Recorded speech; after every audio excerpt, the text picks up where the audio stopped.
watched just this past year at Christmas time when my Legion post raised $750 for a young active duty service member in the Navy who had transferred from the reserves to active duty, and in the process, the Navy messed her paycheck up. And she was 3.5 months between paychecks before her active duty check was going to start coming in. And she was in the process of falling further and further behind on her bills, and her CO found out about it from a friend. He came to us. He said, we need some help for her. We paid $750 worth of bills for her. We gave her kids a huge Christmas. We gave them Christmas dinner. We gave her grocery cards for several different stores to make sure she could buy groceries for a while. The American Legion does so much more than just have a place where you can go drink and hang out. So if you haven't checked your local Legion post out, look it up. Anywhere in the U.S., I guarantee you there's one within a few miles of you, unless you live in Montana, in which case it... when it said he died. So sometime I would say probably between 1850 and 1878. So it's almost 200 years old, 175 years old, and every word rang true today. And that just, he says, seek to make your life long and in the purpose of your people. And I think that is some of the best advice one could give another. Sometimes we lose focus of what we're here for and what we're supposed to be doing and what makes us happy, and get sad in ourselves. True. Hey everybody, Marcus Hadfield, served in the Illinois National Guard for 11 years, deployed twice, once to Louisiana to train the soldiers going to Iraq, 03-04 the second time, 08-09 to Afghanistan. I currently am working for Illinois Department of Transportation and own Hattie Livestock Farms. I have a beautiful wife and 4 children. Hope you guys are having a great day. And get its ass kicked by the weather, right? So when you bring your flag in, you should keep your flag completely dry and folded properly, which is the triangle. How you do a triangle? Yeah. Anyways. And there are videos on YouTube that explain how to properly fold it with people or even one. It's pretty easy. Pretty simple. Start away from the blue side. It'll kind of make sense after a while. Fold it like you're folding a paper football in the middle.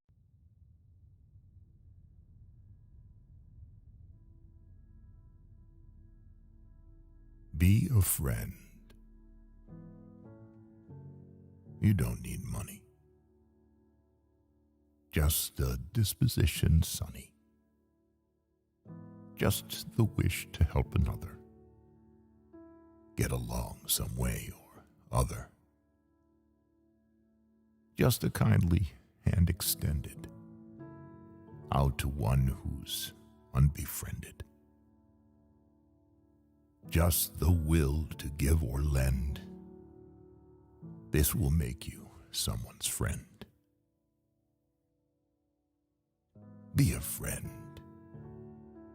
You don't need glory. Friendship is a simple story. Pass by trifling errors blindly. Gaze on honest effort kindly. Cheer the youth who's bravely trying. Pity him who's sadly sighing.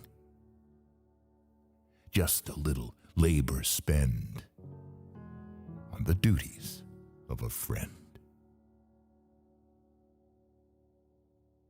Be a friend.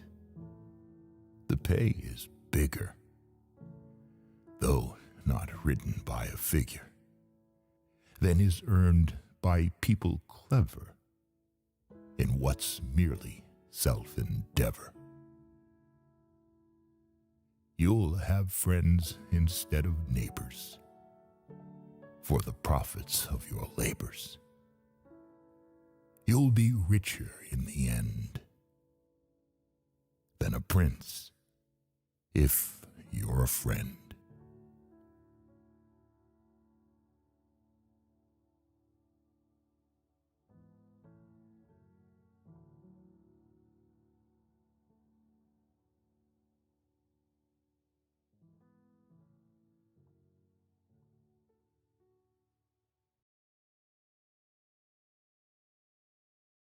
Oh snap!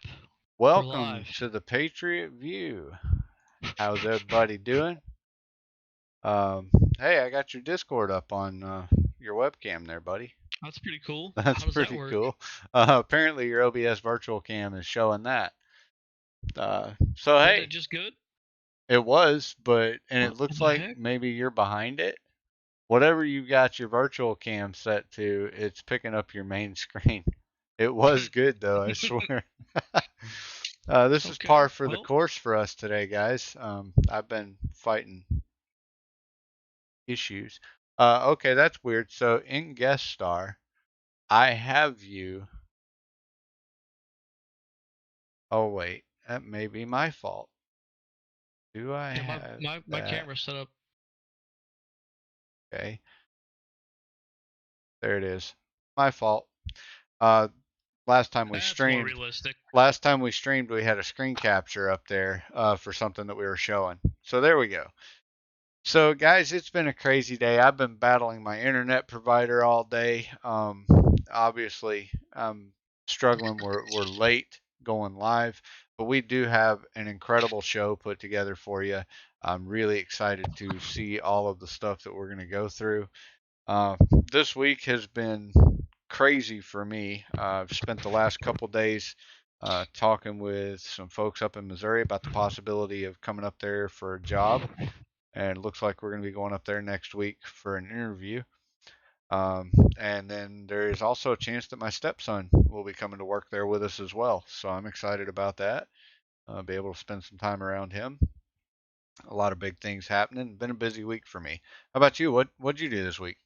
I had a terrible week. Mom's in the hospital. Oh yeah. Hungover as shit today. That's my own fault, but did some research, figured out why they call it the hair of the dog. Wore my shirt today, special for Iceman. Nice. Got my Chase Elliott shirt on. I'm hoping he's healthy enough to race this weekend. Need some points. Oh, I've seen that shirt before. It says Finboy on the back, right? No, that's Iceman's shirt. Mine doesn't. Mine's just regular. Yours just regular. Oh man. What else did I do? I had to replant about, I'd say, 30 plants this week. I had a bunch of my seeds not take off in time. I don't know if I planted them too deep, didn't keep warm enough, what. Chickens are growing too big to be in the basement anymore. They're getting ready to go outside. Yeah, just a Crazy lot week. of regular work. Plus all the storms, still had storms going Yep. on. Yep. We dealt with the storms too.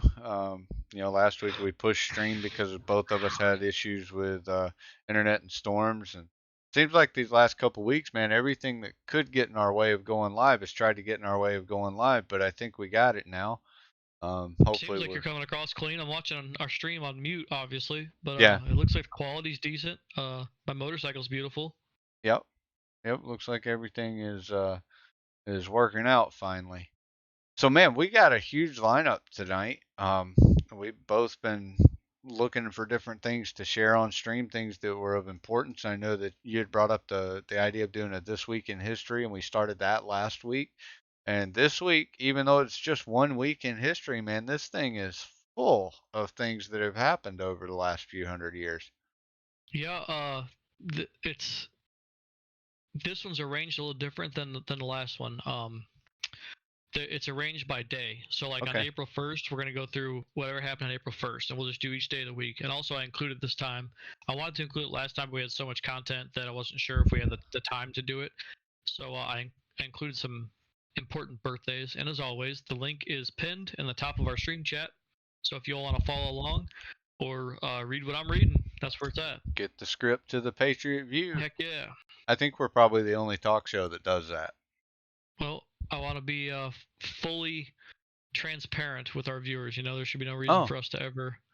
So I have a really cool tool that I can make you fully transparent. It's called See-Through Windows. And gives me the ability to do things like move my Kick chat from Kick over onto my gaming monitor and then make it completely see-through, which is cool. pretty neat. So I'm glad you used the word transparent because I've been meaning to tell you about that and show you how it works so that you can use it for your gaming as well. Yeah, I did sign up Patriot View and myself for Kick last week, so Nice.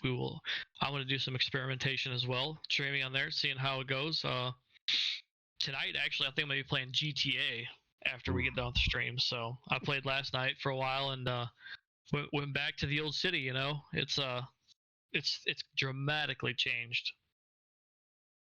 I'm gonna not comment. It's dramatically changed. What was Pretty it much that what was it Flower used to say on Bambi? If you Thumper can't, said or if you can't Thumper, say something yeah, nice, don't say don't nothing at say all. nothing at all. So I'm not gonna say nothing at all. Well, you're saying a whole lot for not saying nothing.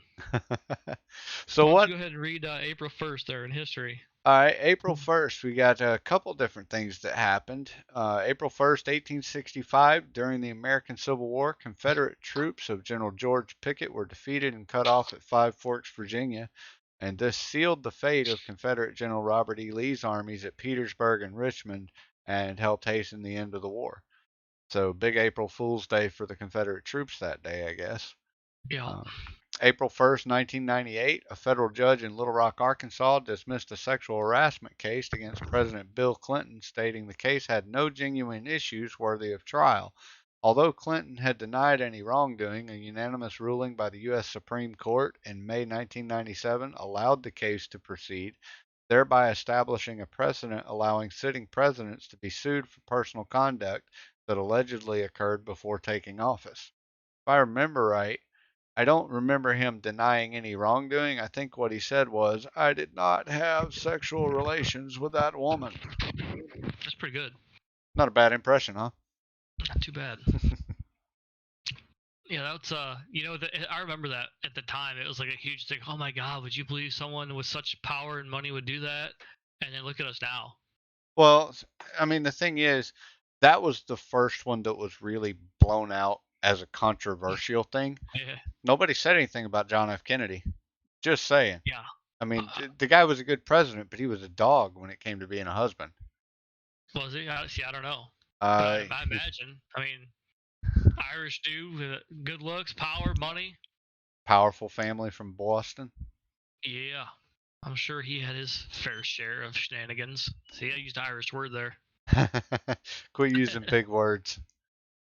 April 2nd, 1513, Spanish explorer Ponce de Leon sighted Florida and claimed it for the Spanish crown after landing at the site of present-day St. Augustine, which is now the oldest city in the continental U.S. I did not know cool that that was the oldest city. That's interesting because I've been to St. Augustine. That was a cool as hell. April 2nd of 1792, Congress established the first U.S. mint in Philadelphia. Oh, I like the mints, especially the thin mints. In real life to the Denver Mint, and I remember like one of the lessons my dad. I wonder if I have a penny. No, I don't. But I remember one of the lessons my dad taught me was on all your coins and dollars, you can look and see exactly where it was stamped or printed at. Yep. And I thought it was so cool. And then he took me to the Denver Mint, and I was so entranced that, like, you know, out here in the middle of Illinois, I have a penny that's stamped in Denver, and then I got to drive out to Denver 1,300 miles away and actually look at where they stamped where it came from. Yeah, it was cool as hell. I like mints, especially the thin mints. Day? What's that? I like mints, especially the thin ones. Those are pretty good, but they cost more than a penny.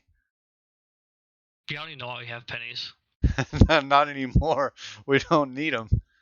We don't need anything, honestly, less than like maybe a 50-cent piece. Yep. But even a can of soda is like 79 cents now. Right. You'd think we would come up with a pricing system that would not require a penny. Of course, at the same time, if we'd quit lobbying for higher wages and start lobbying for lower inflation, we could go back to using pennies for things. I mean, just saying, the Dollar Tree is now the $1.25. Thank you, love. See this? Couple hundred this is years. Hair of the dog. Here, check out this glass. This is straight from the Illinois Brewing Company. That'll get you. Well, I'll tell you, one glass in and my headache has subsided substantially. Whenever you messaged me at like 4 o'clock, I wanted to kick your ass. I was like, man, I don't want to talk to nobody. I'm not trying to get on no computer tonight. That wouldn't have been the first time. Yeah, I know it. All right. So we got one more for April 2nd. This one is in 1865. Again, didn't we already have one in 1865? Yep, April 1st. Yeah, so this is the day after. Yep. General Robert E. Lee informed Confederate President Jefferson Davis that he must evacuate the Confederate capital of Richmond, Virginia. Davis and his cabinet then fled by train. Interesting. So April Fools and the day after were a busy day for the Confederate government. Yeah, it looks like a lot of running. closing days of the Civil War, right? It was. April 3rd, 1860, in the American West, the Pony Express service began as the first rider departed St. Joseph, Missouri for $5 an ounce. $5 an ounce. Letters were delivered 2,000 miles to California within 10 days. The famed Pony Express riders each rode from 75 to 100 miles before handing the letters off to the next rider. A total of 190 way stations were located about 15 miles apart. Service lasted less than 2 years, ending upon the completion of the Overland Telegraph. So, $5 an ounce. That's more than we pay for mail to be delivered now. It's And insanely more. Right now, I think we get 2 ounces for 52 cents. Right, but think back to the difference between $5 back then and $5 now. $5 back then, you could buy a used pistol. $5 is a week's wages. That's what we just talked about last week, right? Yeah. That's what the women in the factory fire were getting paid. $5 a week. That's a week's wages to get one letter. But imagine the guy not sending your stuff by Pony Express, and it takes 3 weeks, 4 weeks to get there, or more. I mean, if it's going by wagon train, you're talking months. Those guys paying $5 an ounce. Those are like the J.P. Morgans and I need this letter in California within 10 days so that this doesn't happen. That's cool as hell. That is pretty 15 cool. miles, man. That's a hard ride. It's pretty, and that's not, a rider says 75 to 100 miles, so he's making between 5 and 7 of those way stations before he's done for the day. 75 miles, that's a long stinking day in the saddle, even at high speed. They're riding an average of 15 to 20 miles per hour because they ride each horse basically for an hour, hit another way station, change horses, and ride again, right? Yep. 10-hour day. The hell out of that horse for 10 hours. Yep.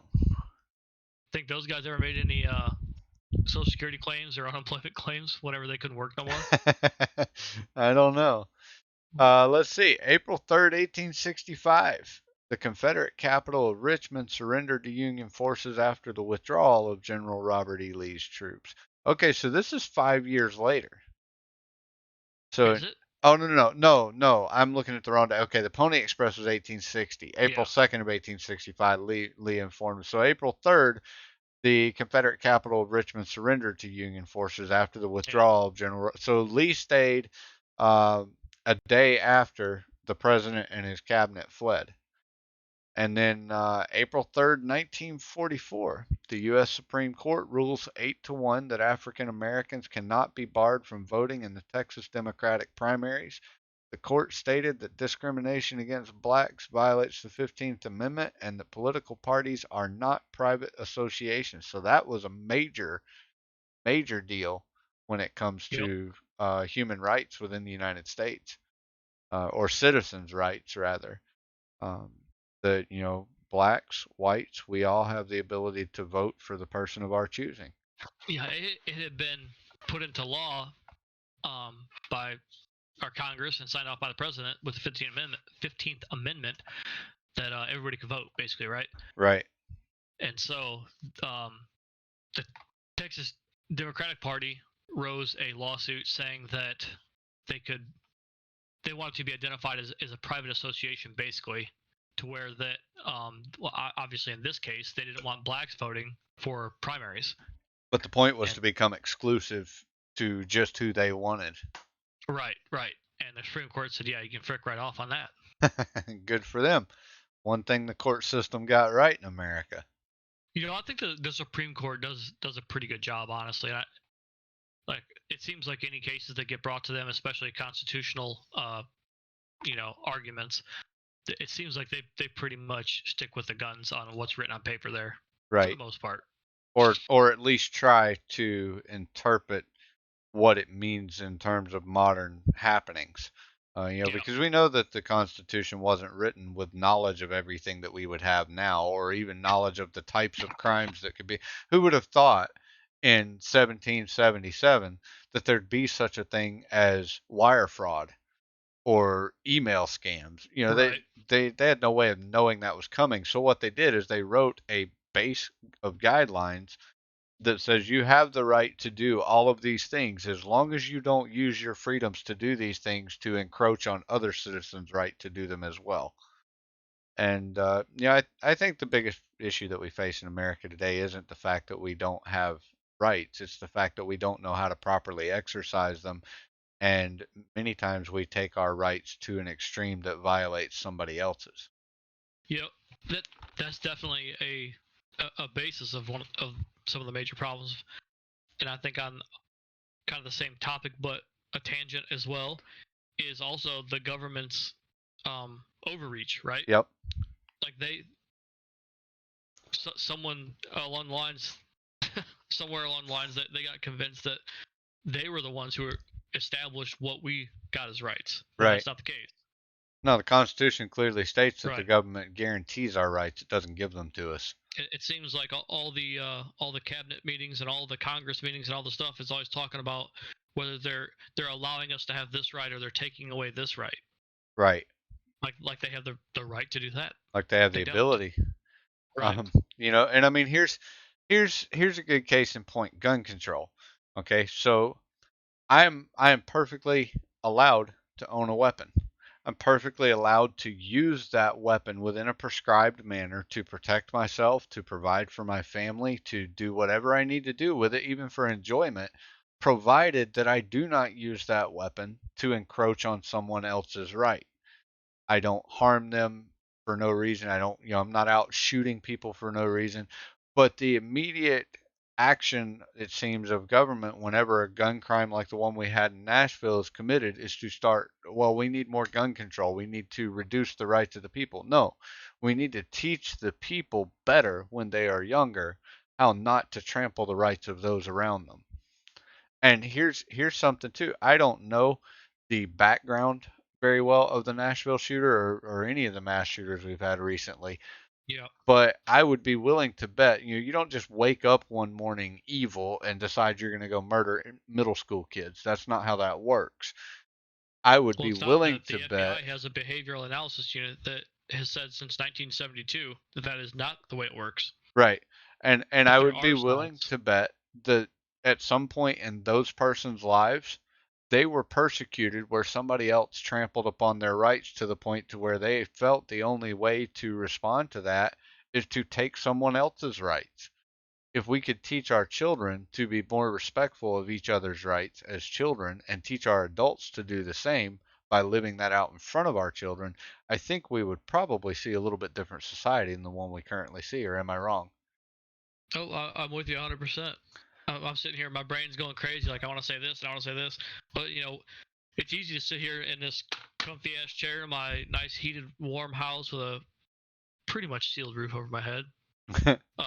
You know, about, well, it's technology's fault, it's government's fault, it's education's fault, whatever. But they are fighting, and they being the powers and your capitals, state capital, and countries' capitals, that they're fighting a terrible fight all the time, and they're fighting amongst each other, against each other, with each other. It's they got lawyers telling you that this word in the Constitution doesn't really mean what we think it means. Now it means Right. something else.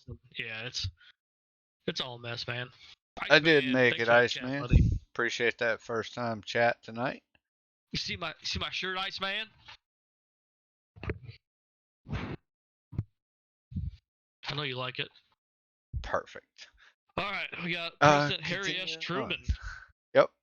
Same day in 1948, signed the European Recovery Program, also known as the Marshall Plan, which was intended to stop the spread of communism and restore the economics of European countries devastated by World War II. Over 4 years, the program distributed $12 billion to the nations of Western Europe. The program was first proposed by Secretary of State George C. Marshall. We've all heard that name before. Yeah. During a historic speech at Harvard on June 5th, 1947. Interesting. So this was the first case that I'm aware of rebuilding, right? Where America's funding countries for rebuilding. I'm not sure if it happened after World War I or not, but this was definitely the most expensive, the start of the giant expenses for helping countries rebuild. Right. Remember we talked about 3 or 4 weeks ago about American debt and how many countries own American debt and where Yep. the debt comes from and blah blah. You know, I wonder if this impacts that. I wonder if the nations of Western Europe, we owe France $6 trillion. Well, what about that time, almost 100 years ago, whenever we rebuilt your country for you? Or better yet, when we kept all of you from becoming enslaved to a Nazi regime. Well, we owed them What's that your because freedom worth? they kind of kept us from being enslaved to a British regime. They did. They did. But see, I'll never say we shouldn't help France because if it weren't for France, we wouldn't have a country. that is true. But see, that is where we get things wrong in today's world. We've taught our young people that somebody owes them something. Yep. Instead of teaching them, no, you're not owed anything. Nobody owes you anything. You owe society to look out for society as a whole. You start with your family, you look out for your family, you treat your family right, then you move to your neighborhood, and then your town, your county, your state, your country, and then the world, and in that order. And you care for the people around you. And, that's what we did in World War II. We went to the aid of people that were under attack. And I got no problem with helping countries rebuild from war. I have a serious problem if we go and we help a country rebuild with billions of dollars in aid, and then that country turns around and says they're holding American debt. That don't make much sense. Right. What about, this time when we gave you billions of dollars, does that come out of that debt? How does that work? In this age of reparations, where do those come in for America from way back when?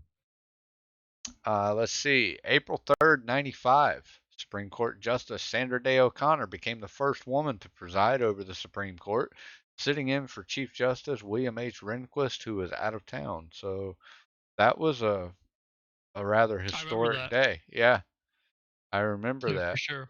I remember my parents talking about that. I was still pretty young back then. I was 13. But I remember my dad talking about the fact that there was a woman sitting in the Supreme Court. Heck yeah. Hey, I got told my mic's a little quiet. I've checked my Discord, and everything I've got is maxed out. Could you turn me up in your Discord? Let me see. I can. All right, go ahead and talk for me. Check, mic check. We didn't do a sound check. That's what the There problem you are. is. See? You are a little bit quiet. Let me kick you up a little bit. Try that. Try this. You try this. Hopefully they'll check, be check, about sound right now. check. All right. You could probably just mute yourself, and this would be a better show. You're probably not wrong. All right, we got a birthday, April 3rd birthday, right? Yep. This is a cool guy. American writer Washington Irving was born in New York City. His works include Rip Van Winkle, The Legend of Sleepy Hollow, and historical biographies such as The Life of Washington. Interesting. Famous writer, very famous author. 1783 to 1859. So he would have been, what, about 78 years old? No. It's the way I figure it, but I ain't good at math. See, 1783 to 1883 is 100. 83. Was it? 24. He was 24? Not 24. That's 74. 76? I'm doing math here. Speedy, do the math for us. 17. He was 76. Tell me I'm right. 83 minus 60 is 23. 24, 76. You're right. That's really, and that's really not that old. It used to be old. You should do that on camera. We'd have a good show. My lady's eating banana right now. We get a lot more viewers if you do that on camera. I have a list of things that bring viewers to stream. I'll let our mods tell you about that one day. What if she did that in a hot tub? We'd have like 30 viewers right now. All right, I'm done. I'm done. Speaking of hot tub, I'm getting one. Awesome. I can't wait. No joke. My landlord just messaged me today, told me he's bringing one over here. So, are you going to put it on the front porch of your trailer? I'm going to put it right here next to the computer. I just got to figure out how to mount my sim rig pedals in it. Word on the street is if you tell a woman that you're in a truck stop with a hot tub, they'll love you forever. April 4th, 1887, the first woman mayor was elected in the United States as Susanna M. Salter became mayor of Argonia, Kansas. I've never heard of that town. It may not exist anymore after a female mayor. I don't know. Oh, no. Take it burnt down? Woo! I better shut up. Better. I'll be eating sandwiches for a week. Same date, 1949. 12 nations signs the treaty creating NATO, the North Atlantic Treaty Organization. The nations united for common military defense against the threat of expansion by Soviet Russia into Western Europe. Big deal there. April 4th, 1968, civil rights leader Reverend Dr. Martin Luther King was shot and killed by a sniper here in Memphis, Tennessee. As head of the Southern Christian Leadership Conference, he had championed nonviolent resistance to end racial oppression, had been awarded the Nobel Peace Prize in 1964. He is best remembered for his I Have a Dream speech delivered at the 1963 Civil Rights March on Washington. That march and King's other efforts helped the passage of the Civil Rights Act of 1964 and the Voting Rights Act of 1965. In 1986, Congress established the third Monday in January as a national holiday in his honor. Big deal there. Heck yeah. You know, there's a shortage of young men like Dr. King in all races in the United States right now. We have a shortage of young men who have learned how to express their feelings and their thoughts using powerful words rather than violence or anger. Well, and social media has taken over too, right? Yep. You know, he didn't just have Facebook. I'll post on my Facebook that I want to vote.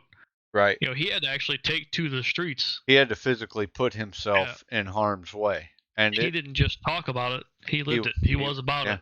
He was about it. Can't change the world, but you can change the world around you. And Dr. King proved that when he changed the world around himself, and eventually it did change America for the better. Hopefully forever, right? I hope so. I hope so. A birthday, American social reformer Dorothy Dix, 1802 to 1887, was born in Hampton, Maine. She founded a home for girls in Boston while she was only in her teens and later crusaded for humane conditions in jails and insane asylums. During the American Civil War, she was superintendent of women nurses. That's interesting. You want to take that next one?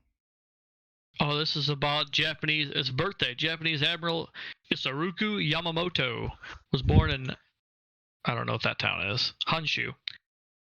He was the main strategist behind the failed Japanese attack on Midway Island in June of 1942, which turned the course of the war against Japan. He was killed on April 18, 1943, after the Americans intercepted radio reports of his whereabouts and shot down his plane. Or so they say. Right. He was a famed Japanese admiral. One of the what do you call that whenever? Yeah. He's feared like that.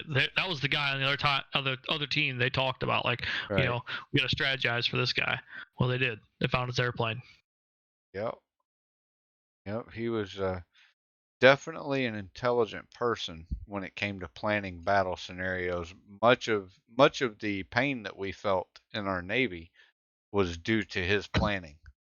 Oh yeah. He was very good at that. April 5th, 1986, a bomb exploded at a popular disco theater, I guess that's supposed to be, frequented by American military personnel in West Berlin, killing 2 U.S. soldiers and a Turkish woman. American intelligence analysts attributed the attack to Muammar Gaddafi of Libya. 9 days later, President Ronald Reagan ordered a retaliatory airstrike against Libya. I remember that. I was 4 years old, but I remember my dad being heartbroken that day as he talked about the bomb going off in Berlin. And then I remember him being really worried when he found out we were doing airstrikes in Libya. His brother was in the U.S. Army at the time and later would be sent to Iraq and Kuwait. Everybody probably knows the name Gaddafi. I mean, he was we've adversary for a long time. We've heard it somewhere. We have to have an adversary. I've come to realize that. We had Hitler, then we had Korea, then we had the Viet Cong, and then after that, it seems like the U.S. must always have public enemy number one that they are hunting. And I think that's because the only way to prove that you are a superpower is to have someone that you can have power over or go after. Well, I think it's good for the American people. It Frankly, lets us. It does. It gives. It's a if we can morale if we can booster. present a united front against a common enemy, that's the best way to keep our people aimed in the same direction. That's true. The enemy of my enemy. Got a birthday here, Yep. April 5th birthday Another of big one. 1856. African American educator Booker T. Washington. This is not the Booker T from WWF that you guys think. This is a different Booker T. He was born a slave in Franklin County, Virginia. Freed by the Civil War, he taught himself the alphabet and eventually graduated from an agricultural institute. In June of 1881, he was asked to become the principal of a new training school for blacks at Tuskegee, Alabama. The Tuskegee Institute began in a single building with 30 students, but through his efforts grew into a modern university. Tuskegee was You've famous heard of the because they Tuskegee turned Airmen? out a group of pilots that were wicked good in a P-51 Mustang. Mm-hmm. Very, very talented people. And I believe, I may be wrong, but I believe George Washington Carver also studied at Tuskegee. And if you don't know who he is, every time you eat a peanut butter and jelly sandwich, just go ahead and say thank you because he's the man who invented peanut butter. Jeez, that's a great invention. That's one of the Heck yeah, it greatest. is. Yeah, It the is. Tuskegee Airmen, they were the Red Tails, right? Yep. Some good movies on them made They, down they through the painted all years. the tails of their airplanes red. I'm not sure it was by their choice, to be frank. So other pilots, I'm assuming both friendly and foe, knew who they were. Well, it turned out to be, a thing of lore because they were badasses. They were good. And the thing, I think if you go back and read the thing that made them so powerful and so respected was the fact that no matter what, their boys stayed with the bombers. They didn't Yep. go chasing glory. They didn't go pursuing a single enemy down to the deck. They stayed up with the bombers and they protected the bombers. They did their jobs. And the bomber pilots and crews grew to respect them because they protected them. They Well, there's an interview sacrificed somewhere, themselves. and I don't remember who the interview was with, but I just watched it a few months ago. And the dude in this interview says, we were flying bombing routes over Germany or whatever, and we'd see them red tails pull up, and we knew we were good for the day. Yep, knew we were We safe. could already think about tomorrow, which wasn't a common thought for a bomber pilot. No. If I remember right, the odds of coming back were like, I think it was less than a 50% chance you were coming home if you were in a B-17. That's I believe it.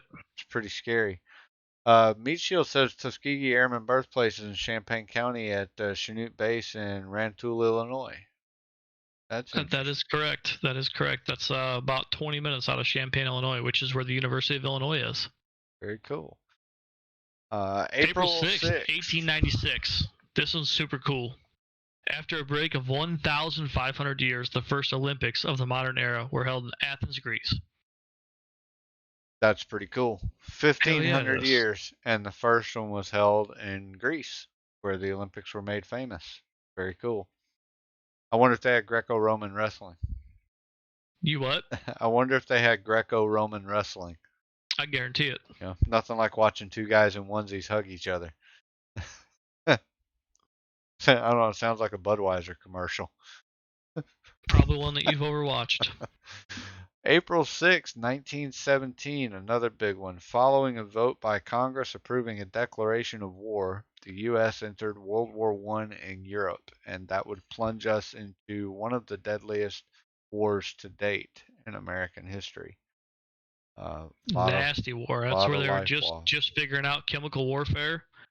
Didn't really have any idea how harmful the chemicals they were using were in short term or long term.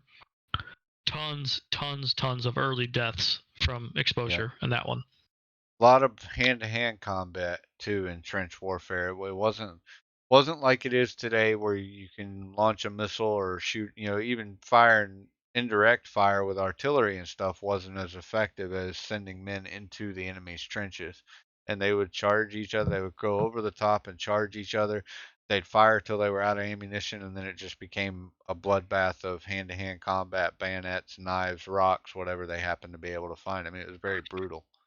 And a lot of the time, the the advances weren't even meant to actually take over the enemy trench. They just wanted to send a few hundred young men out there to die, just to show the enemy that, hey, we're still here. Don't come attacking us. Right. So they literally would sacrifice guys to say, go advance on that trench. Send two small units out just to let them know that there's still a presence there.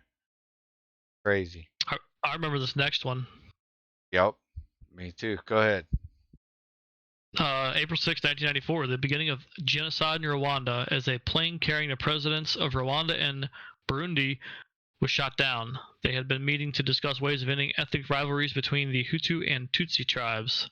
After their deaths, Rwanda descended into chaos, resulting in a genocidal conflict between the tribes. Over 500,000 persons were killed, with 2 million fleeing the country. That's crazy. Just, it's almost more than I can really understand. 2 million people running from their homeland. I cannot imagine.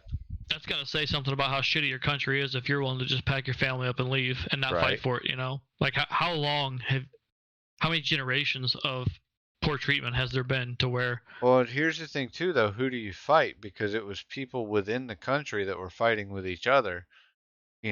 How do you know who your enemy is? There's not... I've actually seen Colombia. pictures They'll just go take over the government. Right. Hey, Infidel Fireman. Welcome in. What's up? Birthday. Renaissance artist Raphael, 1483 to 1520. Boy, he was young. 37 years old. Was born in Urbino, Italy. He created some of the world's greatest masterpieces, including 300 pictures with a Madonna theme. Now, how did he know Madonna in 1483? He was an insightful man. I guess so. He died on his 37th birthday in Rome. Hey, I got the math right. Eat it. Barely. That's interesting. Raphael was made famous as a Teenage Mutant Ninja Turtle. He was made famous. He was famous in his, shortly after his time. Most great artists, for whatever reason, aren't famous when they're alive. Right. They die, and then all their stuff becomes famous. So if you want to be a good artist, pretend you're dead. Fake your death. There you go. Get rich. Makes sense. April 7th, 1712, New York City. 27 black slaves rebelled, shooting 9 whites as they attempted to put out a fire started by those slaves. The state militia was called out to capture the rebels. 21 of the slaves were executed, and 6 committed suicide.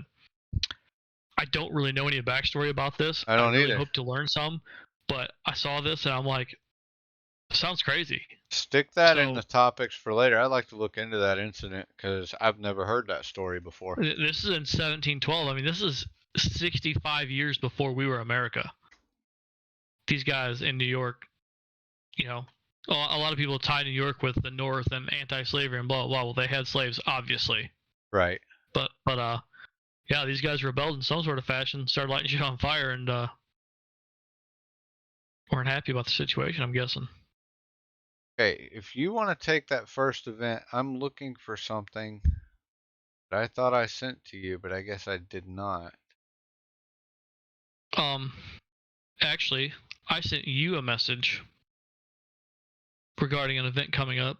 That's just the general link, the same one we had last week for any events, because it's nationwide, so anybody from anywhere can click that link. Actually, here, I'll put it in chat here. See if I can beat Solid Band to it. Boom, it's in chat. Nice. Anybody nationwide can click that link and find out if you're a veteran, stuff for you. If you're not a veteran, how you can help veterans. Here's events coming up to help people, not only veterans. I mean, VA does outreach stuff for communities, honestly. But there's that. Did you get that message I sent you? I am looking now. Is it a text message? No, I think I sent it in Discord. Oh, okay. I'm looking in Facebook. Let's see. Nope, Discord. It is not there. Where did I send it? Here, I'll send it to you right meow. Right meow. I know we're kind of forcing things together here at the last minute, so. I am looking for something that I thought for sure I sent you on Facebook, but I think maybe it didn't send after all. There it is. All right, I'm sending you a picture on Discord. Nice. If you want, you can just add it to a scene and throw it up over like the Legion or the Vet Ticks or something for a minute. We'll talk about it. All right. Let's open that one, and I got two of them actually. Very similar. Save. Get here. All right. Let's see. Um. I was gonna wait till next week to promote this one because it is April 15th is when it happens. But I figured there's no need not to give everybody a week and 1 day advance notice on this. I don't know if anybody's from the area, but this is a motorcycle ride. So a guy I went to basic training with served in the 82nd Airborne with this guy, Matthew Scrapper Haynes. They do a memorial ride for him on April 15th. Wrong picture. It's yep, that's a gun. Now we're banned from Twitch for good.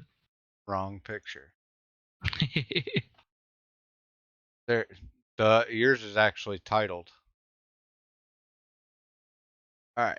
So, There we in go. order for people to see it, I'm actually going to make it big and let it just sit in the middle of the page. Yeah, it's cool, man. It can take up the whole screen. I'll talk about it for a minute. This guy here gave his life for our country. They do a annual ride for him. So if anybody's out in the Pennsylvania area, that's where this takes place, wherever Shorewood Inn is at in New Salem, Pennsylvania. Very cool. There's a QR code there and also a Facebook page link. If you can't make the ride, if anybody would want to donate or their time or money or anything to that cause, it's a good cause. And like I said, it's in remembrance of someone who gave his life for your country. Very cool. I believe any donations go to the ROTC scholarship program at Dickinson College. Awesome. All right, so I have another one. Let me get to the right picture.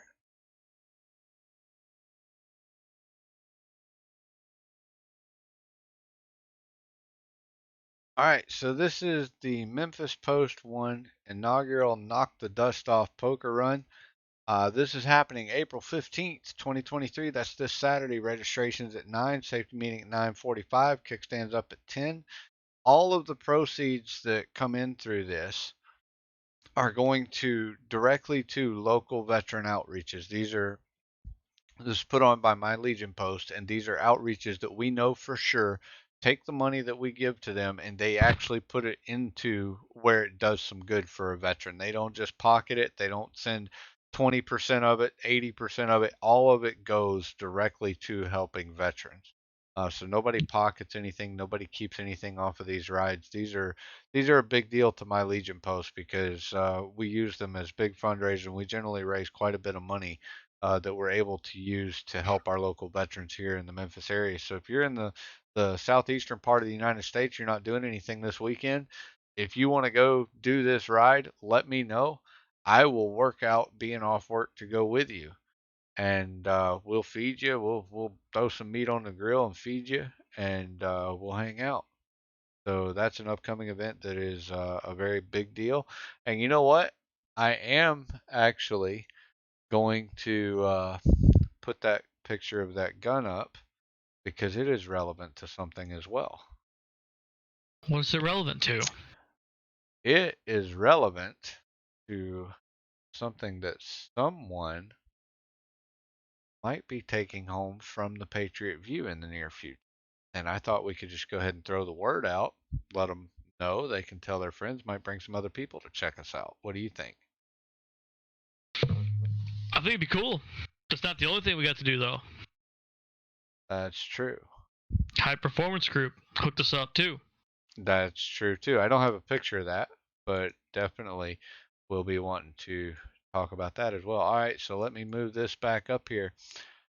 So this is, and now take note that I have photoshopped this part of this holster in order to get the wording that I wanted on mine. I ordered this holster from All Red Strap and Tack.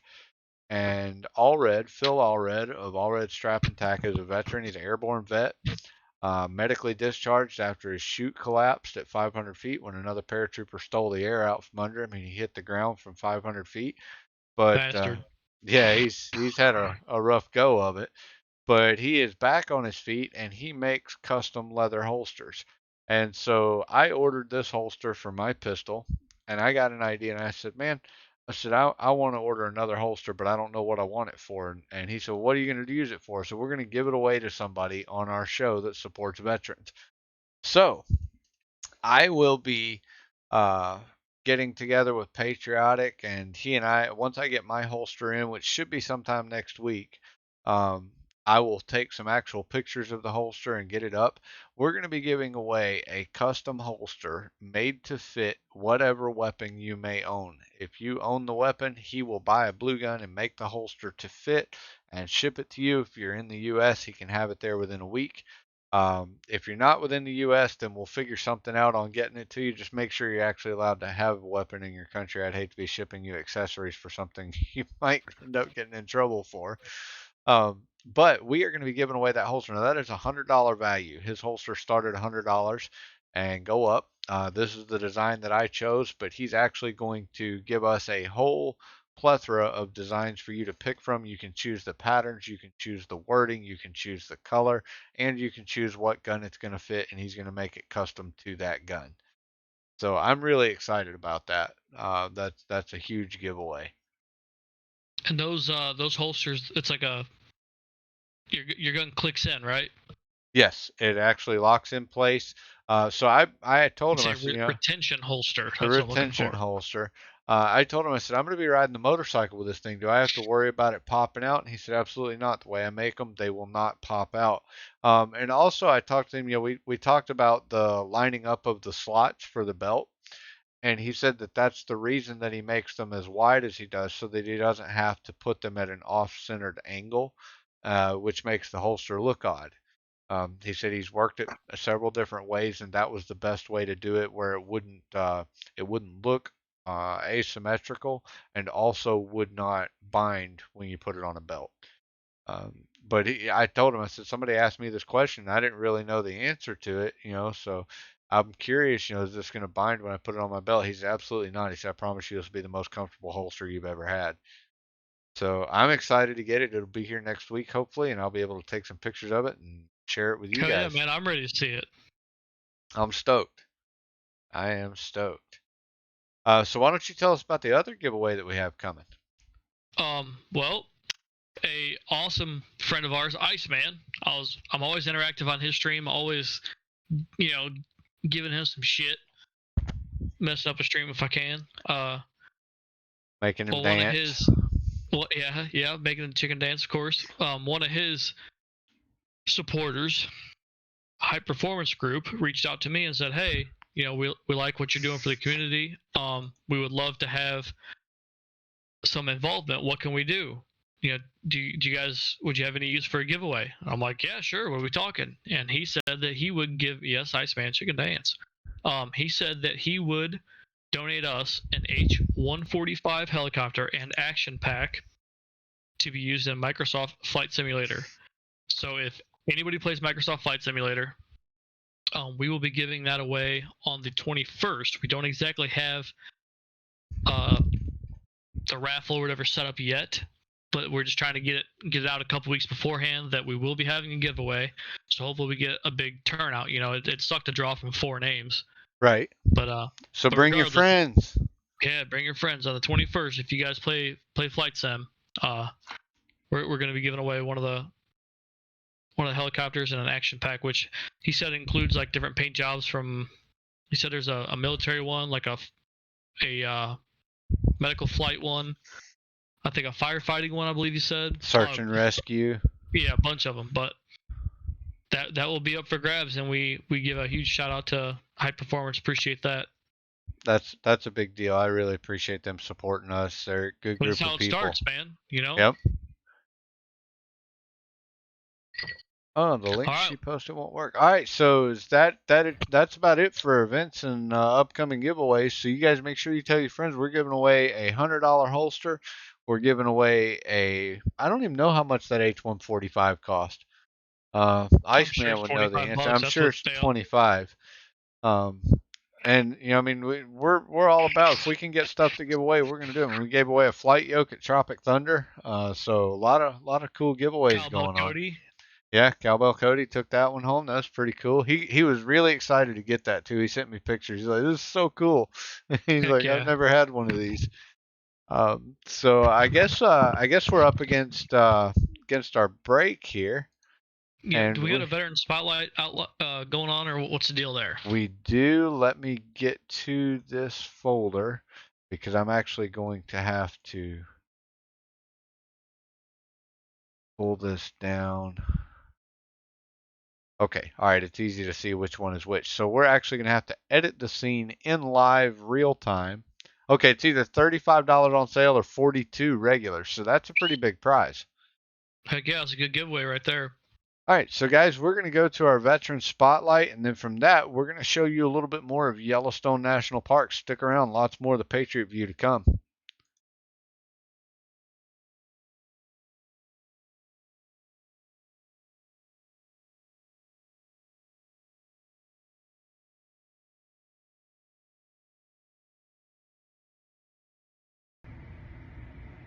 Hi, my name is Cord Greger. I served in the Army active duty from 2005 to 2013. I was deployed to Afghanistan 2011 to 2012 as a field artillery cannon crew member, but I served as a section chief and ammo team chief while deployed. I am now 35 and I work at Pontiac Correctional Center in Illinois as a lieutenant.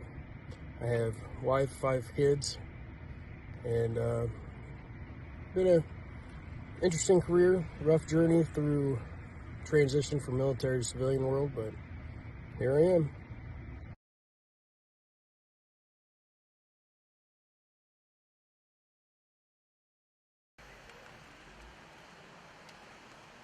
Hi. Thank you. Good. How are you today? Good. $25? Yes. Where can we see bears or buffalo, any animals? He's never been. He's never been before. Hang on, let me give you change before I forget. And then I'll talk to you. All right. $25. Thank you. I'll just put it in my back pocket. The best thing to do is stop at a visitor center. Okay. But when I go, I always try Lamar Valley or Hayden Valley.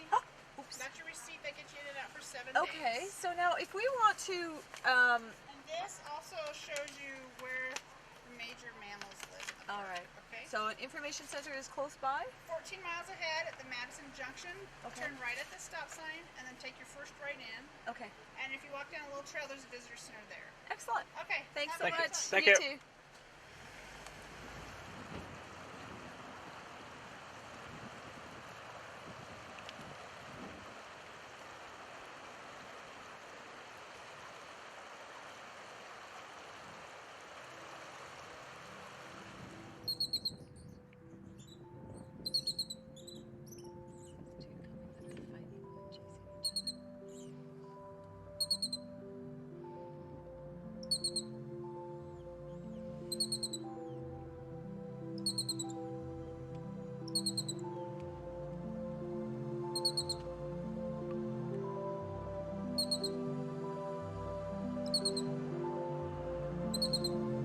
Get off the road!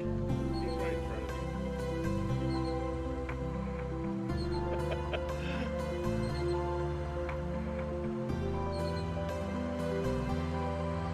Pesky little boys.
All right.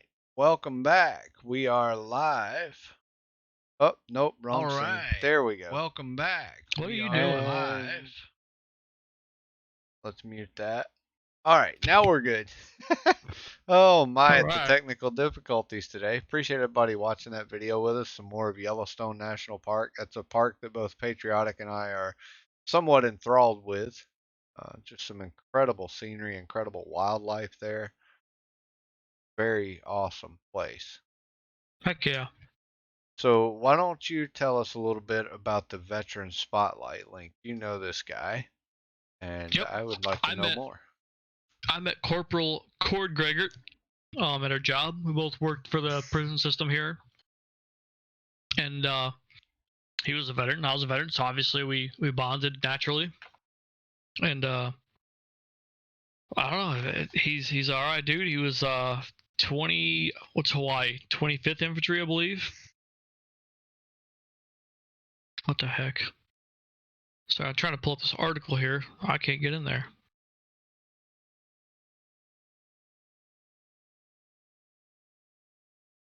Because I have an ad blocker on, it says. It's not going to let me view its thing. See if I can get in. I just read it earlier. Oh, there we go. A 13 Bravo, it says. So it's he was an AMO team chief. I believe that's for mortars or artillery. This 13 series. Yeah, he was based out of Hawaii. Left Hawaii March 29th. Flew home. He got a surprise homecoming, and Very our cool. local newspaper here did a story on him. So that's linked in our document. That's pinned in our chat. If you want to read the whole thing. It's pretty cool that your local Patriot Guard came out for that. I've done a few of Heck those. yeah, man. And Yeah, it's touching when you see 40, 50 guys standing there holding flags alongside the road, saluting you as you come home. I cannot imagine the emotions that must have coursed through his heart that well, moment. it really reinforces the fact that people do support you, Yep. And that's the biggest thing, because while you're overseas, obviously you hear a lot of the propaganda, a lot of the negative stuff going on. Especially like now, not so much in 2012 when he came home, but like whenever I was overseas, they were talking about, people protesting funerals and stuff. Do you remember those times? Yep. And so like Patriot Guard being there was a big thing. It's like, thank God I can come home to some people that I know have my back no matter what. They don't ask who I am, where I've been, what I've been doing. They just say, hey, we're here for you. And that's awesome. He did a 1-year tour in Afghanistan as an ammo team chief. It's a big deal when we go out as non-veterans and support our vets. It's a huge deal. It means a lot to them. So those of you who didn't serve, if you get the chance to show your respect to a veteran, if you haven't contacted your local Patriot Guard, patriotguard.org, you can find the contact information for your state captains there. Make sure that you do and go attend one of these missions. You've not Absolutely. You've not experienced what it means to be there for them until you've stood there with fellow American citizens and they see you as a group saying thank you.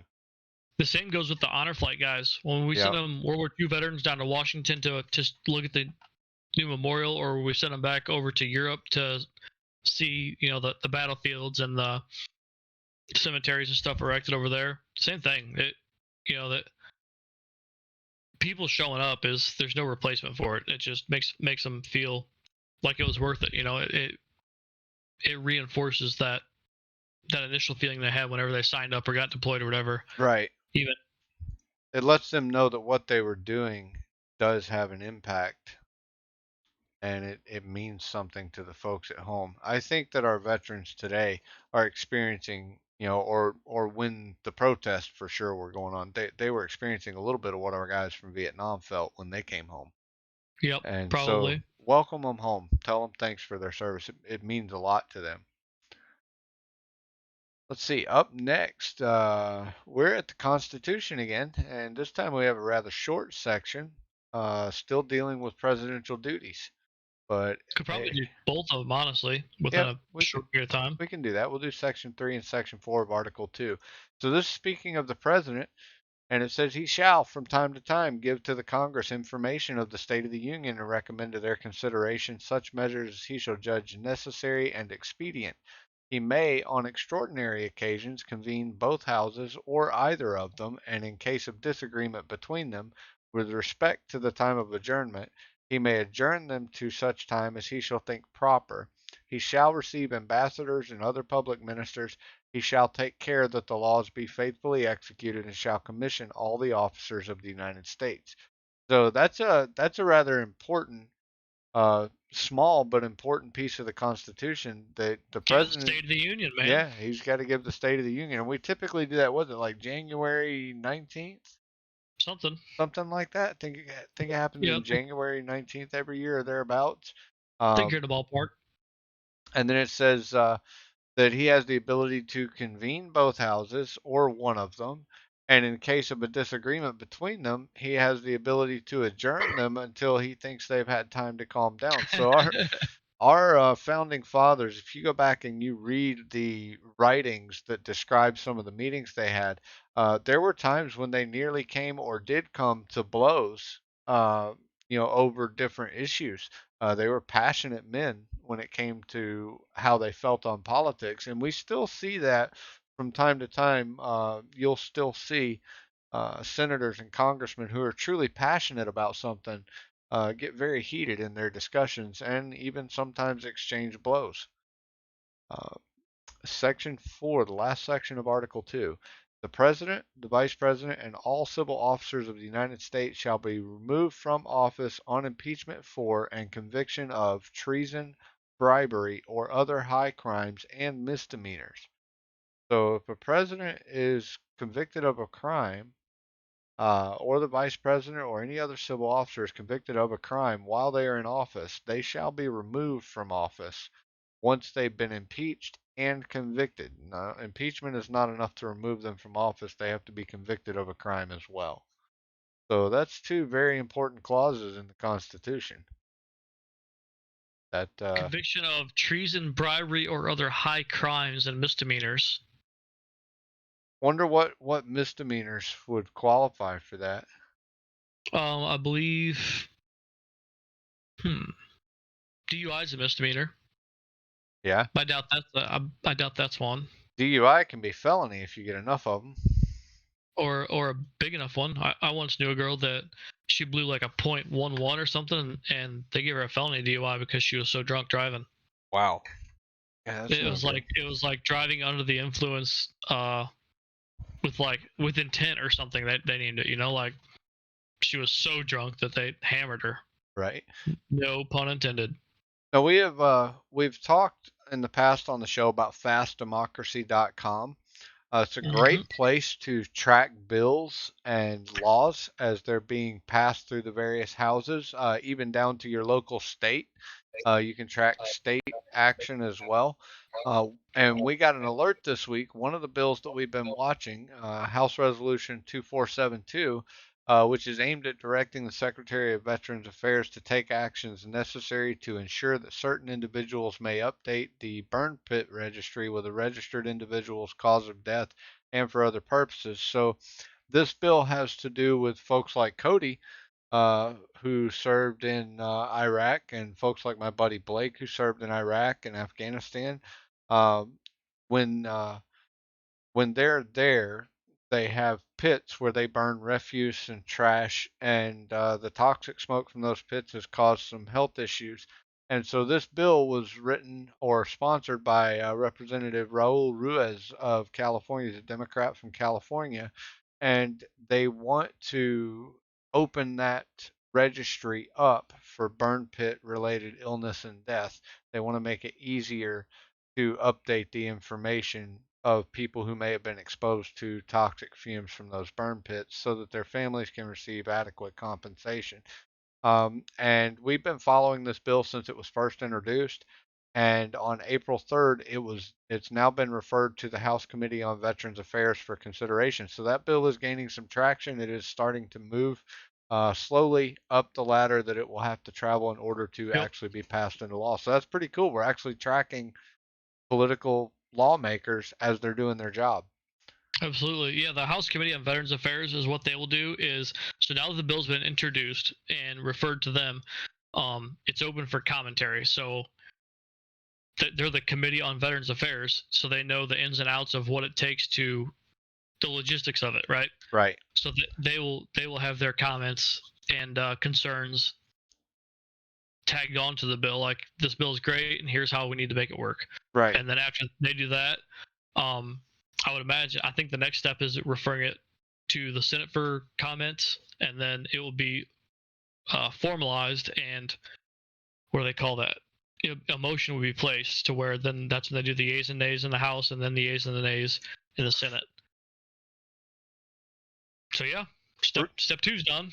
Pretty cool. So we're actually tracking legislation as it happens, and we're keeping you informed. You can keep yourself informed at fastdemocracy.com. Let me get that link put in chat. Not real a sponsor. Quick. Not a sponsor at all. See if I can type. Not a sponsor yet. I'm gonna hit them up. All right, so moving on from that, we've got some news of the week here. We got a few things. The first one is a sad story again, and it's a helicopter crash again. Had a lot of those. Yeah, I don't know what's going on there. Let's see when this either happened. April 3rd is when this happened. A medical helicopter crashed in Shelby County, Alabama, claimed 2 lives. Authorities spent Sunday afternoon and evening on the scene of a deadly helicopter crash in northeast Shelby County. Lifesaver 4 is the helicopter call sign. Lifesaver 4 out of Sylacauga. Crashed just before 5:30 p.m. off US 280. 2 male crew members were killed. The Shelby County Coroner's Office on Monday identified the fatality victims as pilot Mark Gann, 63, of Sylacauga, and registered nurse Samuel Russell of Goodwater. A female medic remains hospitalized in critical but stable condition. Shelby County Sheriff's Office Chief Deputy Clay Hammock said that the medical helicopter crashed Sunday evening. The lifesaver helicopter was requested to assist the extraction of a patient who had been hiking in the area and suffered breathing problems and chest pains. Deputies had set up a landing area for the helicopter. At 5:23 p.m., a Shelby County deputy called into 911 to report the crash of an aircraft on County Road 43, which is Bear Creek Road for those of you in the area. I actually know the area. Yep. It's in the area of Mountain Oaks Drive. Hammock said there were 3 crew members on board. One of them was pronounced dead on the scene. 2 others were taken to the hospital where another crew member was pronounced dead. Yep. The link is in the document. So I actually know somebody who knows that nurse's family. I used to live about 20 minutes from Goodwater. And so there's a good chance that other people I know have been affected by this too. Definitely a sad story. Yeah. The next one, that is a pretty big deal. I'm gonna let you take us through that one too, since you're a veteran, and this to me is awesome. I'd love to see this number keep climbing. I'll take it if you want me to. Yeah, go, man. You got to do something. So the VA reaches $1 billion in grants awarded to states, territories, and tribes for veteran cemetery. That is a huge deal. So the VA awards grants to different areas, states, territories, tribes. These are dealing more so with the geographic location than the ethnicities within them. And those grants are used to perpetuate veteran cemeteries, to allow places to be formed if they're not already, or to improve places that have already been formed for the burial of the remains of our veterans. We have West Tennessee Veteran Cemetery here close by. We have National in downtown Memphis. We've got a couple up near Millington, Tennessee. We've got Shiloh Memorial Battlefield not too far from here. And so the VA helps fund all of these through grants, and they've now reached $1 billion in grants that has been awarded. And I think that's a good thing, because we should have places where veterans are entitled to a plot of land to be buried in, because a lot of guys that are veterans, they're not rich. They come home, they work blue collar jobs just like the rest of us, and they can't afford what some places charge for a funeral plot. I know that a burial plot here in Memphis can sell for as much as $100,000.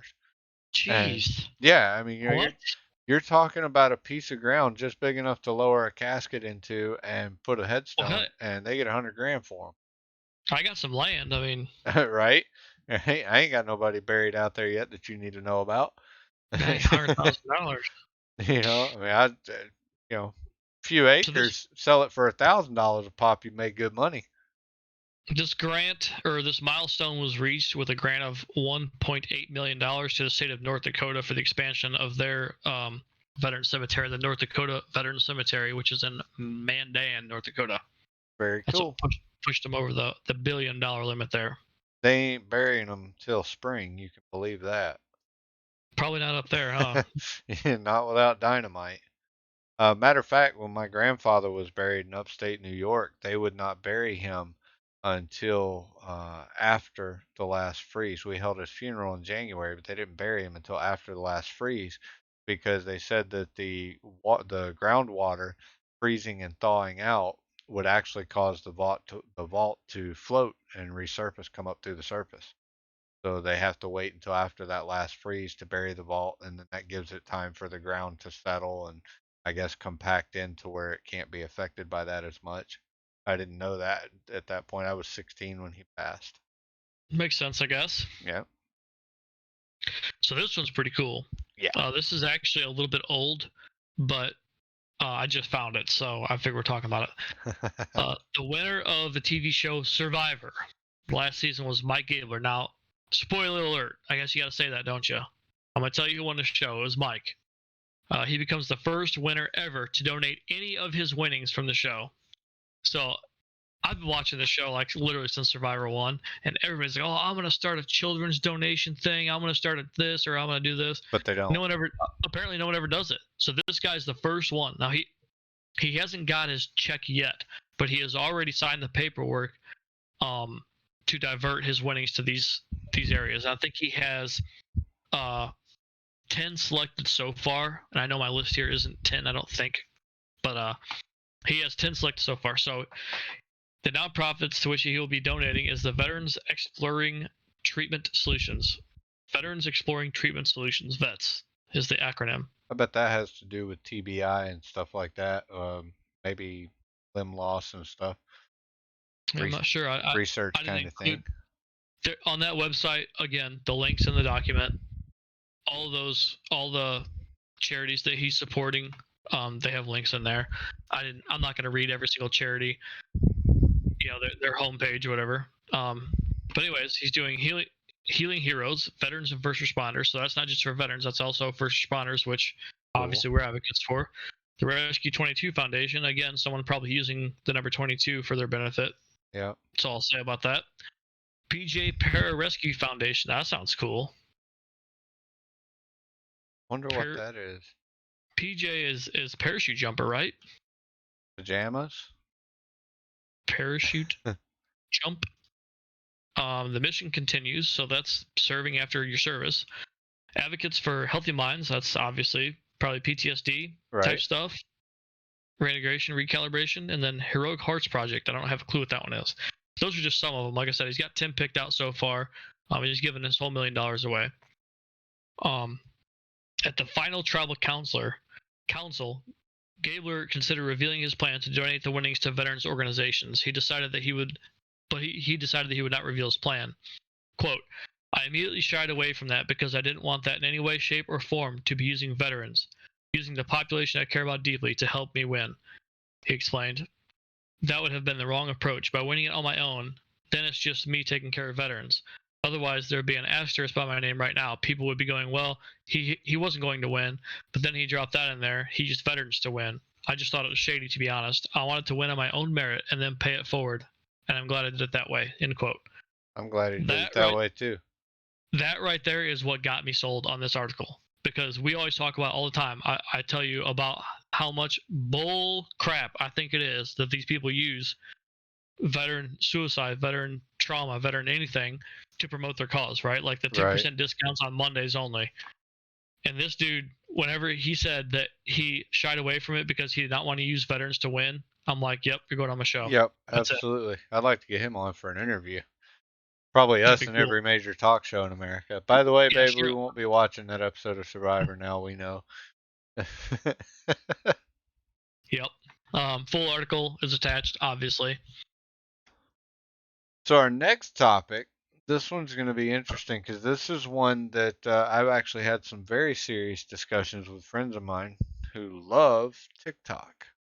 And man, they just can't stay off of it. I admit I got a Facebook problem when I got my phone in my hand, so I try not to have my phone in my hand too much. But TikTok, I did some research on, and it's even more scary than Facebook when it comes to the permissions that you give to that app.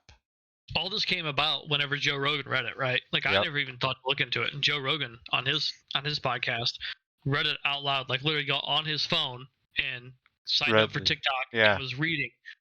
And it's insane. So what's this link that's in there? So this link is an article that breaks down some of the more important points of TikTok's user agreement, and it kind of explains them a little bit. One of the first things that it goes through is what TikTok's TOS or terms of service say about music, and it says no rights are licensed with respect to sound recordings and musical works embodied therein that are made available from or through the service. Now, what that means in plain English is that if you don't own the rights to music, you are not allowed to upload it to TikTok. But then it turns right around and says that once you upload any music that you've created to TikTok, you allow all other users of TikTok to edit, manipulate, or create a new recording based on that recording. So basically, it says you can't any use sound recording, any just sound music, recording. Yeah. Basically, it says you can't use somebody else's material, but if you upload your own material there, somebody else can use your material. So you're giving them access to your own intellectual property. Yep. That and that may not seem scary to some of you as somebody who creates intellectual property for other people through my writing. That is a very scary thing. If I publish something on a website and I agree to let that website use that published work for anything they want to use it for, it can come back and bite me in the butt pretty badly later on in life. Not just the website or the company to use it, but also any users of that app or website. And you'd best believe that some of the people who run it are using it. Heck yeah. Now, the privacy policy, of course, it deals with the data that you provide to TikTok. And so, when you sign up for Facebook, you give them your email address, your phone number, a whole bunch of pictures. When you sign up for TikTok, you give them your email address and your phone number. You may put a photo there, and then whatever content you decide to upload through the platform. Now, with Facebook, you're typically posting. Most people are writing stuff or sharing stuff or maybe videos, little short videos. With TikTok, it's almost all video content. To my knowledge, I haven't seen any, type of forum or anything on there. It's all video content. That's all I think it is. It's just short videos. And so you're giving them access to all of those videos. It's got your face, it's got your video, any content that you upload, and while the profile is very basic, all of the content that you put on there, it gives away a lot. People don't realize what they give away in a video. Location, family status, IP address, mobile carrier, time zone, keystrokes, patterns, and rhythms. Everything. Everything. It collects all of that information, and it collects usage information automatically. This is how long you stay on the app, what you like, what you favorite when you're there, and device information, not just the kind of phone that you use, but your IP address, who your mobile carrier is, what time zone you live in, file names and types, which means your private files on your phone are now accessed to TikTok not just on your phone, because later in here it better say anyways, because I know what the terms say.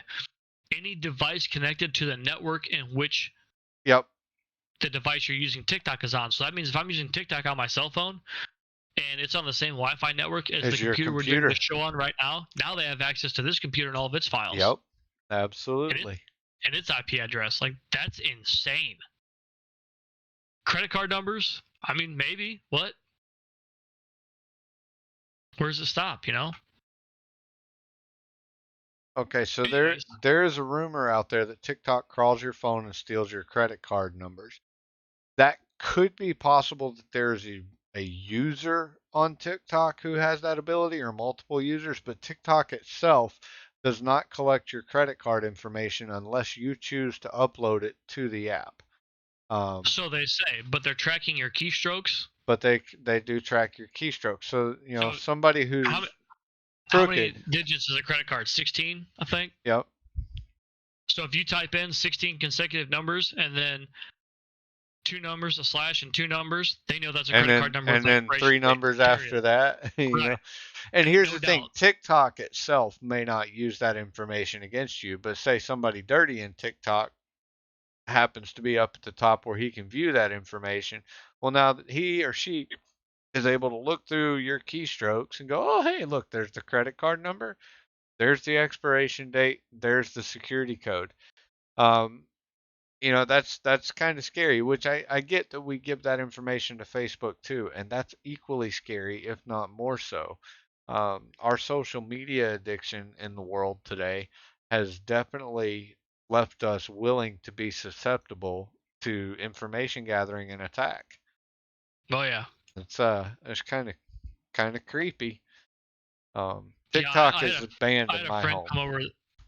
Mine too. I had a friend come over the other day, and his daughter jumped on TikTok on her phone, and I said, "Nope, not on my Wi-Fi network."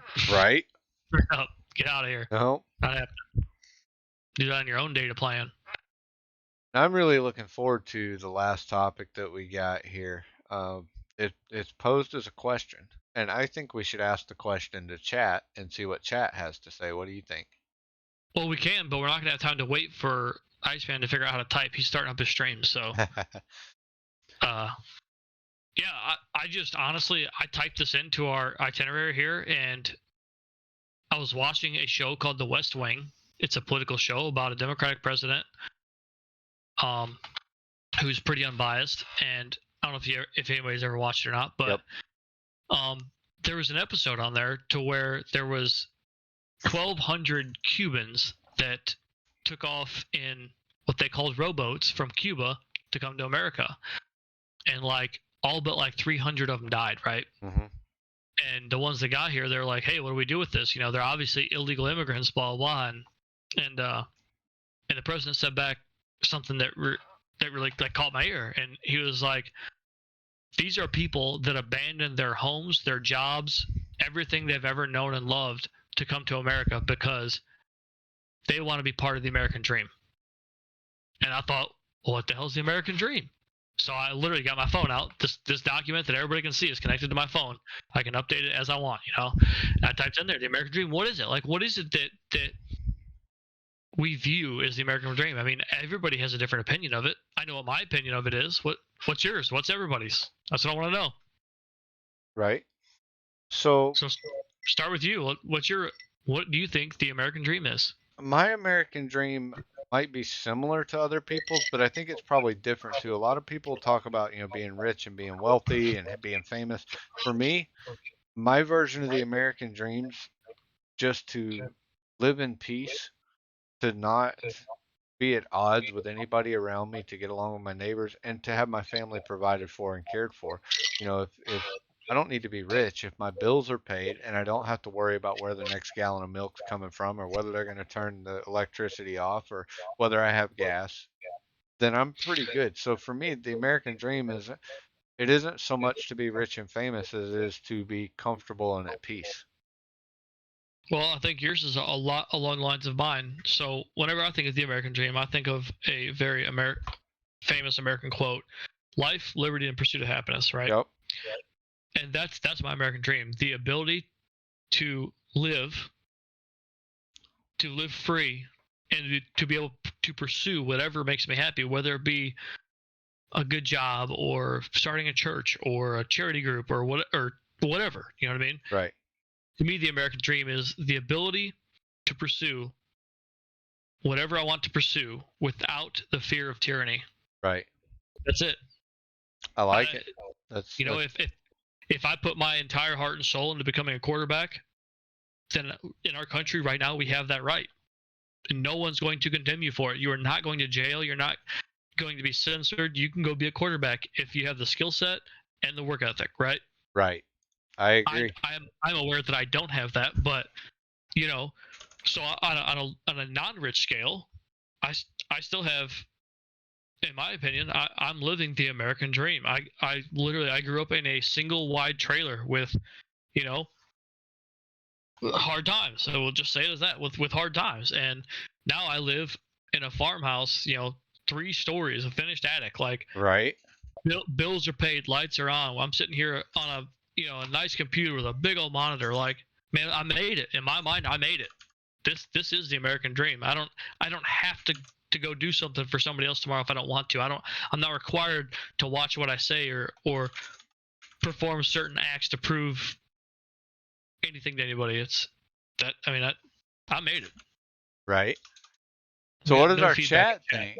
by the way. No feedback. Um, that's so chat, what is your idea of what the American dream is? Meat Shield's talking in there. Tell us what your idea of the American dream is. He says, yeah, pretty much. So he's pretty much got the same idea I do. I'm curious. What do you guys think? I would say also on that probably um the ability to, like, to me, life is a right, liberty is a right. Those are things that you don't have to fight for, right? In my opinion, you should not have to fight for that. Those are things that when you come to America, you are automatically given freedom and liberty. Michel says freedom, civil rights, and he wants to do what he wants when he wants to do it. Yeah, pretty much, right? And I think that's what the word liberty is the freedom to do what you want. The only time that ever gets stopped is to cross over someone else's rights. Right. Then we got to put a stop to it. But other than that, I mean, yeah, like I've said on this show 100,000 times. Do I care if you believe in God? No. Do I care if you're gay? No. Do I care if you have a gun? No. So why would I go and fight for it? I'm not going to. I will fight for your freedom to make those choices, absolutely. But I'm not going to go fight to take your guns away or your marriage away or whatever. Right. And not have a tyrannical government. Yeah. So his alignment's pretty much what I said. What he wants when he wants, and do it all without fear of tyranny. I agree. I feel like there are times when I'm really tight financially, when I'm wondering for sure how I'm going to pay for things. But in reality, I'm living my version of the American dream. I have a great family. I have a loving wife who supports me in everything I do, even this harebrained idea to start a talk show. She's backed me up 100%. I can fire you if that'll make your life better. Oh, I don't know, but it's up to you. I mean, you can fire me if you want to. I'll just come back next week. Oh yeah. Yeah, tell you the same thing. I'll tell you the same thing I'll tell my wife. You're welcome to leave, but I'm just going to pack up and go with you. So I feel like I'm living the American dream, or at least for me, I'm living the American dream. I don't need to be rich. I don't need to be famous. I don't care if I don't ever become somebody that's nationally known. I care if I make a difference in the world that I live in every day. That's what I care about. That shit don't stick, right? Like if you had $10 million in your bank account right now and you died tomorrow, well, then what? Right.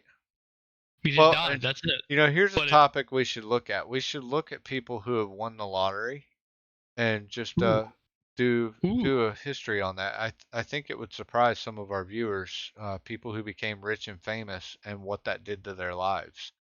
I've done some research into it, and it's some scary stuff. I bet. Ill-gotten gains.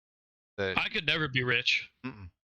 If you wrote me a check right now for $100,000, I'd probably pay off my truck or something, but all the rest of it would go to other people and do other things. Like, there's no way I could ever have a bank account balance. Nope, because there's too many people that have needs. Yep. It's really crazy though, some of the stuff that I've seen researching lottery winners from not just the United States but all over the world. There's sweepstakes and lotteries all over the world. Yeah. And what happens to people when they suddenly receive large amounts of money and it goes to their head? It's pretty frightening, actually, what happens to them. So we might have to look at that in the near future. But I think the biggest part of the American dream is working for it. You got to earn it. Yeah, I think that's the general idea, and a spin on that is maybe that's what we're convinced the American dream is by the elitists. Yep. maybe we're all brainwashed to where if we just work long enough and hard enough, we'll get all. Yeah. We have fallen for a lie in capitalism. We laughed at the commies in the 80s. President Reagan made us laugh at them, but we've fallen for a lie too. Our previous generation, my parents and the generation before them, fell for the lie that your kids need to go to college if they're going to be successful. They got to go to school. They got to go to college. They got to get educated. Well, now we have a generation of people that have been in college for 15, 20 years. They're in their late 30s, early 40s. They're super educated. They're dumb as hell, and they can't work a job to save their lives. I know a guy personally that has 2 master's degrees who cannot get a job because Yeah. he has 2 master's degrees in Egyptology. And I told him, he's like, I don't understand why I can't get a job. I'm about to get my PhD in this and I can't get a job. I'm like, dude, the last guy who got a job in Egyptology was, years ago, and you're in a field that nobody's in. I mean, Yeah. I've what are always you wondered gonna? about how those guys who go dig up like the pyramids and King Tut's tomb, like, are they getting a paycheck or are they just rich guys out there exploring shit? Or like Well, the deep sea guys who look for, treasures of the sunken pirates and all that. I told him, I said, look, the last job opening in Egyptology, Indiana Jones filled. It's done. You're out of luck, buddy. What And about Lara Croft? you're right, he could get a job. I offered him a job working with me doing windows, and his response was, manual labor is beneath me. Exact words. And almost in that accent. He's from Connecticut, and he has a very odd accent, different from most of the Yankees that I've known my whole life growing up. He's a cool guy, nice guy, but just really, really out of it when it comes to taking care of real life. He has Yeah. no idea how to live. And so we've fallen for a lie that our kids need to be educated rather than teaching our kids to be human. Well, education doesn't come from books. Nope, nope. I learned more on the job than I ever did in a training video or class. Every lesson I learned that stuck, I learned the hard way. Yep. Straight up. Usually at great cost. Sometimes, yeah. Well, look, Yeah. man, we've had a good show tonight. We've gone through a lot of history. Heck yeah. From the Civil War up to Bill Clinton's relationship status, Civil rights, Supreme Court, bombings across the country, famous people like Booker T. Washington. heck yeah. Had a great That was- veteran spotlight with your buddy in it. That For sure. that was pretty cool. The homecoming He's kind story. of a douche, but I figure we better throw him on there. The homecoming story. That's pretty cool. I think every vet should get a homecoming like that. Yeah, it's Went through our constitutional education and then tracked that bill. I think the bill tracking is probably one of the coolest things because we're actually watching things that we're paying attention to and watching them move. I'm going to be really interested in watching this. I've really never been interested in politics as much, and I think it comes with age. The older we get, Yep. The more we want to understand the way things work in the big picture. And the past year or two, I've been so interested in politics. Finding that Fast Democracy website was awesome. Man, I remember riding in the car with my dad as a kid, and I hated going anywhere with him because it was Rush Limbaugh and Sean Hannity. I know Rush Limbaugh. All he listened to. And Paul Harvey. Now, I didn't mind Paul Harvey. I liked Paul Harvey. But, there was Rush Limbaugh and Hannity. And I was riding around in the car the other day. I could turn the radio on, and I'm riding for about 20 minutes. And all of a sudden, I'm like, oh, my God, I'm turning into my dad. I'm sitting here listening to Sean Hannity on the radio and enjoying it. Yep. It's crazy. The older we get, the more we become like our parents, I think, or the more we become like those who raised us in some cases. Some of us weren't raised by our parents. And so we just got to get a little bit better. We take the lessons we've learned throughout our lives, improve on a few things, and hopefully our kids can take that and improve on a few things. And that's the story of humanity, right? We just try to get better over time. Yep, that's exactly right. We covered the medical helo crash in Shelby County, third crash in 4 weeks involving helicopters. Loss of 2 great individuals there. Sad. Let's see, what else did we cover after that? VA. VA, yep. Hit $1 billion given away to states and territories and tribes for veterans cemeteries. Winner survivor signs off all of his winnings, becoming the first winner ever to donate any share of his winnings from the show. You know what? Let's look at winners of Survivor when we look at winners of the lotto, and let's just see what happened to those who won that big amount of money from Survivor and see where they went. Versus this guy. I'm pretty sure this guy's probably going to walk away fairly happy. Well, do you ever watch the Survivor reunion shows where they meet up like after they'll meet up like 6 months after the show or a year after the show or whatever, and they'll do like and you won, and they're all dressed up, and most of them are fat. I'm not gonna lie to you. I have I've never watched an episode of Survivor, so you never have? I've never seen a single episode of it. It's a pretty good not show. a show like that interested me. The first like 8 seasons are awesome because it was really like old school. Like literally they just dropped them off on an island. Like dude fell into a fire pit and you're like, why does this happen? But yeah, it's a good show. All right, I'm done. You done? Yep, we covered the TikTok user agreement. That's a big deal. If you haven't read that, make sure you go through. If you're going to get on TikTok, make sure you go through that agreement and find out what it all means. And then the final topic, and I think probably one of the best ones we did, was the American Dream. What is it? Heck yeah. Great. Hopefully we get some user feedback or some viewer feedback for next week. Yeah. Why don't we make that a thing? So you guys think up what your idea of the American Dream is. We'll see you next week, and we'll be asking you to tell us about your version of the American Dream. Hell yeah. I'm done talking. Yep. Well, you can't change the world, but you can change the world around you. So go raid Iceman. Don't talk about it, be about it. That's right. Iceman's awesome. We got a closing video or anything? There it goes. Awesome. You guys have a great week. See you next week.